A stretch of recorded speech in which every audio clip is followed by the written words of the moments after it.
How many times has it happened to you that you park your car and then it just seems to disappear? So you walk around the parking lot endlessly, and no matter how hard you try, you just can't seem to remember where you left it. Or maybe you're in a hurry and you need to write down someone's number but don't have a phone on you, so you try to memorize it only to forget it like 5 seconds later. No matter what the case may be, memory is a very important aspect of our intelligence. And of course, just being able to memorize things aimlessly isn't everything you need in life, but it can certainly make things a whole lot easier.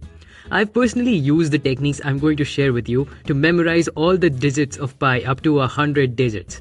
I've also been able to memorize 50 elements of the periodic table in just 15 minutes using these techniques, and I regularly use these to memorize long lists and facts in tests in university. Plus, it's always a cool conversation starter when I tell people that I can memorize any 50 objects they tell me from the middle and pretty much from anywhere else, and I can do that in under 2 minutes without making a mistake.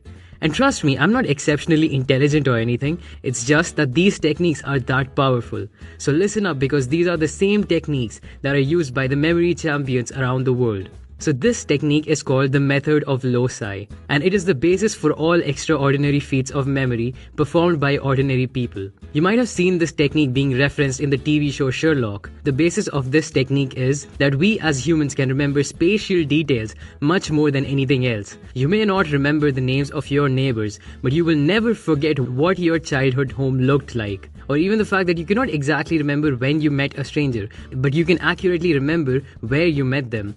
For most of us, spatial memory is the strongest, and that is what we will use in this technique. So in the method of loci, you basically create a memory palace.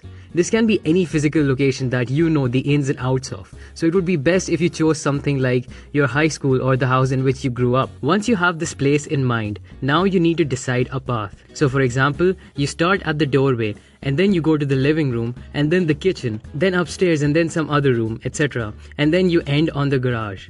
This is really important, as this will be the path that you will be using every time you try to remember something. So choose this path carefully. The next thing you need to do is fix certain points in every location. Hence the name loci. It's very important that you fix these locations to places that are distinct and something which makes sense to you, because these will be your anchor points and will be the bedrock of this technique. Try not to jumble too many anchor points in together, because then you'll start to get confused. So for example, in my memory palace, I start my path on my doorway, and then I go to the bathroom right next to the entrance. And I have 5 anchor points inside the bathroom: the clothes rack, the toilet, the shower, the sink, and the water heater. That's it. No more and no less. These points make sense to me, and similarly you should choose points that make sense to you. Then I continue my journey to my living room, where I have 4 anchor points, and so on until I end my journey in my bedroom. Once you've decided the path and the anchor points, now we're ready for the fun part. Let's say you have to memorize these 5 objects: shoe, dog, apple, t-shirt, and baseball bat. Now imagine you're going on your path, and on your first anchor point, put the shoe in your mind. Now here is the most important point. Give the shoe a reason to be there. And the more weird and funny and out of the box you can make that reason, the more likely you are to remember that thing. The more details you add, the better. So here's how I would memorize these 5 objects. I put a shoe on my clothes rack in the bathroom because it was stinking of eggs. My dog is throwing up in the toilet because he tried to eat a cat, and cats are not good for digestion.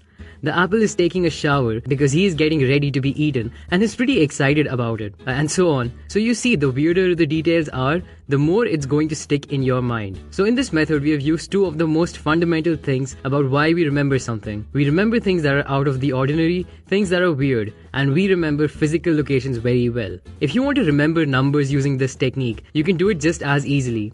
All you have to do is assign a mental symbol to each of the 10 digits. So the number 0 can be an egg, 1 can be a broomstick, 7 can be a gun, and 8 can be a snowman, and so on. Once you've assigned these symbols, you go through your memory palace again. Put each of these symbols on one of your anchor points, and again, this is very important, give them a reason to be there. The first 5 digits of pi are 3.14159. So here's how I would memorize it. The broomstick is on my clothes rack because I've put it horizontally and want to do a pull-up. The number 4 is represented by a chair, so I put it over the toilet because I don't want to sit on a dirty toilet. And again, I'm pretending that I'm on American Idol, so I use another broomstick while under the shower and give a wonderful performance to a non-existent audience. And on it goes.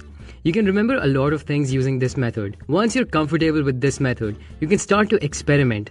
The way I learned the 100 digits of pi was by a large story that was playing out in my school, and every little detail inside the story represented a number. Like a balloon flying away would be the number 9, and things like that. Another thing I'd like to tell you is that once you start to get the hang of this, you will need other memory palaces. This is because sometimes you might get confused and you'll start to remember older objects because you've placed them in your mind in a very effective way.